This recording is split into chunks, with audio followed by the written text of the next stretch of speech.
வணக்கம். துவரம்பருப்பு தோசை எப்படி செய்யலான்னு பார்க்கலாம் வாங்க. அதுக்கு நான் ஒரு டம்ளர் இட்லி அரிசி, ஒரு டம்ளர் துவரம்பருப்பு, ஒரு 6 காஞ்ச மிளகா, 1 ஸ்பூன் பெருஞ்சீரகம் இதெல்லாம் சுத்தமாக கழுவிட்டு ஒரு 3 மணி நேரம் ஊற வைக்கணும். 3 மணி நேரம் கழித்து அதை அரைக்கணுங்க. நம்ம அப்போ தான் வந்து இந்த காஞ்ச மிளகா, பெருஞ்சீரகம் எல்லாம் தடை இல்லாமல் நல்லா நைஸாக அரைஞ்சி வரும். நமக்கு ஊறி இருக்கும். ஒரு 2 பாகமாக அந்த அரிசியை பிரித்து நம்ம அரைக்கணும். நம்ம அரிசியை பாதி இதை ஜாரில் போட்டுட்டு நம்ம ஊறின தண்ணியே ஊற்றி அரைக்கணுங்க. அதுக்கு தேவையான உப்பையும் அதில் போட்டுட்டு ஆல்ரெடி நம்ம ஊற வச்ச தண்ணியிலே கொஞ்சமாக அதில் சேர்த்து நல்லா நைஸாக அரைக்கணுங்க. 2 முறை அரைச்சிக்கணும். ஒரே முறை போட்டோமா சிக்கும். அதனால் 2 முறை நைஸாக அரைக்கணுங்க. அரைச்சி அதை முதல்ல பாதி ஒரு பாத்திரத்தில் ஊற்றிட்டேன்.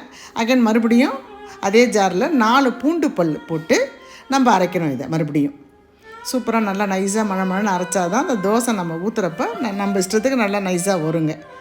இந்த பாருங்கள் மாவு பாருங்கள் எவ்வளோ நைஸாக அரைச்சிருக்கு பாருங்கள். இந்த மாதிரி மெத்தடில் அரைச்சி 2 மாவையும் ஒன்றா கலந்துக்கணும். நம்ம இந்த ஜாரில் இருக்க சுத்தமாக இருக்கிற மாவை வழிச்சிட்டு சுத்தமாக தண்ணி போட்டு தேவையான தண்ணி போட்டு கலந்து நல்லா இது பண்ணிக்கணுங்க. நான் வந்து அதில் கொஞ்சம் மஞ்சள் பொடி, பெருங்காயத்தூள் போட்டு கடுகும் கறிவேப்பிலையும் போட்டு தாளித்து கொட்டியிருக்கிறேங்க.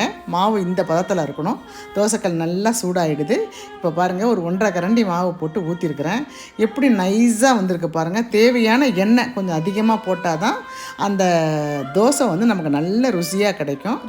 நல்லா முறுமுறுன்னு இருக்கும். மாவினுடைய தன்மையை மட்டும் பார்த்துக்குங்களேன். இந்த அளவுக்கு இருக்கணும். நல்லா ஒரு புறம் வெந்துடுச்சு, மறுபுறமும் திருப்பி போடணுங்க. இதில் கொஞ்சம் கூடுதலாக எண்ணெய் விட்டிங்கன்னா ஒரு டேஸ்ட் நல்லாயிருக்கும். வெறும் தோசையை சாப்பிட்டாலுமே நல்லாயிருக்கும்.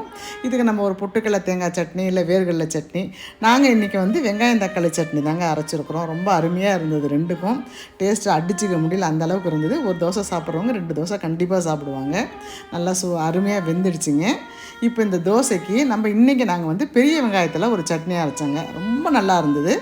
அதையும் அந்த வீடியோ எடுத்து வச்சுருக்கேன். நான் உங்களுக்கு அதையும் நான் இது பண்ணுறேன், போஸ்ட் பண்ணுறேன். நான் தோசை பாருங்கள், ரொம்ப சூப்பராக கலராக அழகாக வந்துருக்குதுங்க.